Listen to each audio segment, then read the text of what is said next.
একদিন মুসা নবী আল্লাহকে জিজ্ঞাসা করতেছিলেন যে হে আল্লাহ, আমার চেয়ে বড় পৃথিবীতে কে আছে? তখন আল্লাহ বললেন যে হে মুসা, তুমি নদীর পাড়ে যাও। তখন মুসা আলাইহিস সালাম নদীর পাড়ে চলে গেলেন।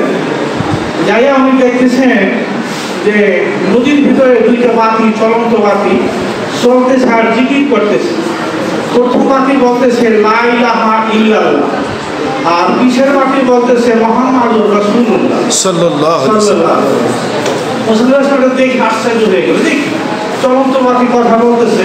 তখন মুসলমান সেজদায় পড়ে গেলেন। সেজদায় পড়ে বললেন হে আল্লাহ, এটা কি দেখলাম? তখন আল্লাহ বললেন হে মুসা, তুমি সেজদা তোলো। মুসা সেজদা করলেন, বললেন এটা আগের বাতি বলতেছে লা ইলাহা ইল্লাল্লাহ, অর্থাৎ সে হলো বিশ্বের সর্বশেষ নবী, সর্বশ্রেষ্ঠ নবী হযরত মুহাম্মদ মুস্তাফা সাল্লাল্লাহু আলাইহি ওয়াসাল্লাম। আর পিছের বাতি বলতেছে মুহাম্মাদুর রাসূলুল্লাহ সাল্লাল্লাহু আলাইহি ওয়াসাল্লাম, সে হলো আমি স্বয়ং আল্লাহ, আমি সাক্ষ্য দিচ্ছি সে আল্লাহর বান্দা ও রাসূল মুহাম্মাদুর রাসূলুল্লাহ। এটা হয়তো জন্মের একটা পূর্বের ঘটনা, অর্থাৎ সে কত বড় ব্যক্তিত্ব, কত বড় মহান, যাকে সৃষ্টি না করলে পৃথিবী হয়তো আল্লাহ সৃষ্টি করতেন না। আর জন্মের পরে ছোট্ট একটা কাহিনী বলবো যে আরব দেশে তখন একটা প্রথা ছিল, অর্থাৎ দুধ পান করাতো, শিশুকে জন্মদান করার পর অন্যকে দুধ পান করাতো।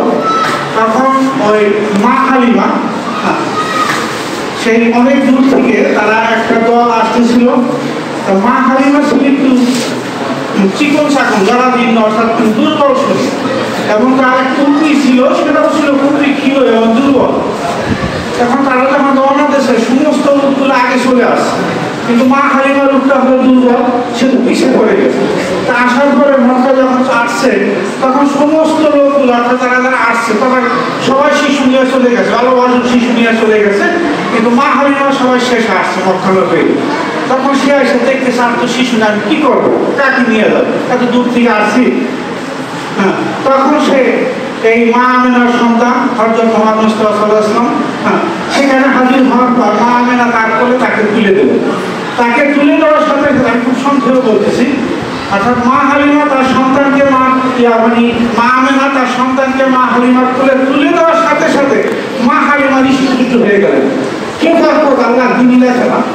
এবং এই হযরত মুহাম্মদ মুস্তাফা সাল্লাল্লাহু আলাইহি ওয়াসাল্লামকে নিয়ে যখন মা হালিমা তার উটের ভিড়ে উঠলেন, উটটার সাথে সাথে তরতাজা হয়ে গেল। এবং এই যে কাফেলা, তারা তো অনেক আগে চলে গেছে। Thanks for watching. Coming soon next video. Please subscribe our channel. Tunik Shikha Totto.